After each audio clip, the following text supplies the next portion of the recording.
Today we're going to be talking about the changes to the Delta Amex credit cards, and specifically the Delta Amex Reserve personal credit card. The reason we are focusing on this credit card and not the entire array of changes that have come across Amex credit cards is because I personally have this credit card in my setup right now and I have some thoughts. Let's quickly talk about how this credit card ended up in my setup.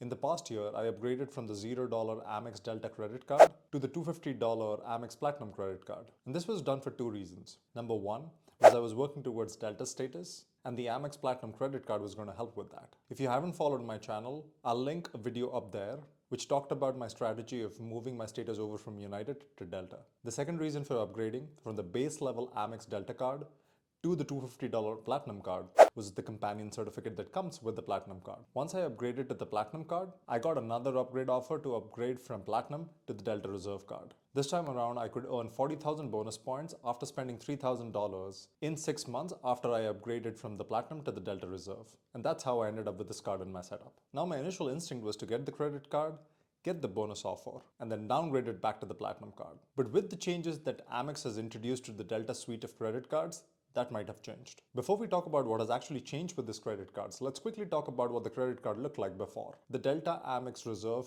personal credit card came with a $550 annual fee. For that annual fee, the flagship benefit of the credit card was the companion certificate that spanned all the way from main cabin to first class. For those of you who may not know what a companion certificate is, think of it as a 1+1 offer. When you buy a flight with Delta, your companion gets to travel for free. Now bear in mind that you still have to pay taxes and fees for the companion that's traveling with you, but that's capped at about $80. In some cases, if you're flying main cabin from New York to West Coast and back, you can probably justify the annual fee on the credit card with just that. Add to that a couple of other benefits like Takeoff 15, where you get 15% off when paying with points, and then Delta Priority Upgrade List. Now, unless you're an upper tier medallion member, it doesn't really change the equation that much. The other thing to note is that the Delta Companion Certificate was only applicable to 48 states. Alaska and Hawaii were excluded from the list. Now let's move on to the changes that came to the Amex Delta Reserve Card. Let's start with the elephant in the room.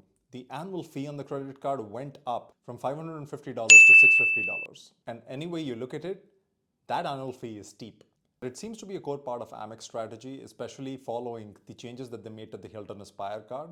We'll talk about it in a future video. Now let's talk about the benefits that come with the raised credit card fee. There are 3 coupon-like benefits that we should probably talk about. Number 1 is the $240 Resi credit, which is broken down into $20 a month. So if you dine at a restaurant that is live on Resi and you pay with your Delta Amex Reserve Card, you're eligible to get $20 back every single month. The second credit is a $120 rideshare credit that's also broken down into $10 a month. So this can be applicable across Uber, Lyft, Revel, and because I live in New York, it's going to apply to yellow cabs as well. The third credit is a $200 Delta Vacation credit, where you get $200 credited back into your statement after you prepay for a hotel using Delta Vacations. If you add all of those up, that amounts to $560. Now the question to be asking is, would I be willing to pay $100 to get up to $560 worth of credit? I'll answer that question in my personal strategy section. But let's also cover off a couple of nuanced benefits that come with the credit card. You get a 2500 MQD boost just for having the credit card. Now if you do not already know this,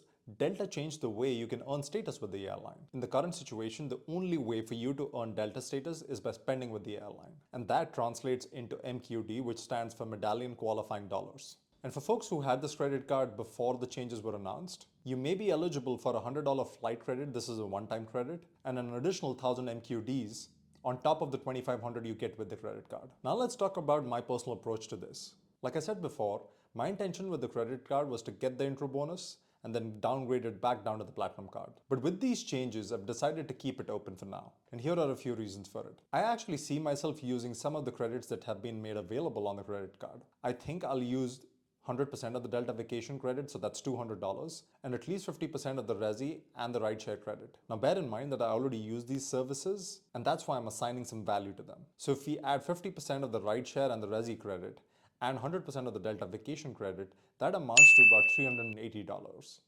I'm willing to pay $100 more to get $380 in value. Now the kicker there is the MQD boost that you get with the credit card that helps you move towards Delta status. This year alone, I'm slated to get 2,500 MQDs plus 1,000 additional MQDs just for having this credit card. So that's 3,500 MQDs without spending a penny on the credit card. And to qualify for Silver, you need to spend 5,000 MQDs. Now I have a fair amount of trips coming up, and I intend to use Delta on those trips. And so that's why in its entirety, this credit card has started to make sense and may even become a keeper card for my setup, at least for the time being. Now let's quickly talk about whether this card is the right fit for you. And these are the three categories of people that I think this card is a good fit for.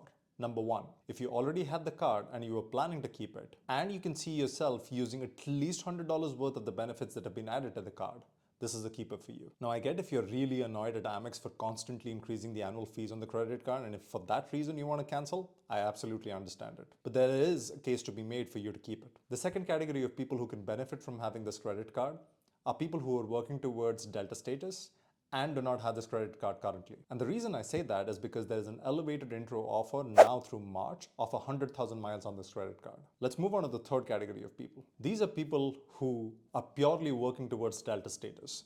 The 2500 MQD gives you a huge boost in working towards your Delta status. So if you're working towards the Delta status, this may be a card in your wallet. Now think about it. We all know that people who work towards status sometimes do what's called a run at the end of the year, meaning they just take a flight to a destination and back so that they can meet the qualifying criteria to hit a status for a particular airline. Now, wouldn't you pay $550 to get $2,500 worth of MQDs, especially if you're working towards the status? In my case, the answer to that question would be a yes, but I understand in a lot of scenarios that won't be possible. If you fall into the second category of people, feel free to use the referral link below as it helps out the channel. Let me know what you think about the changes in the comments below, and I'll see you in the next one.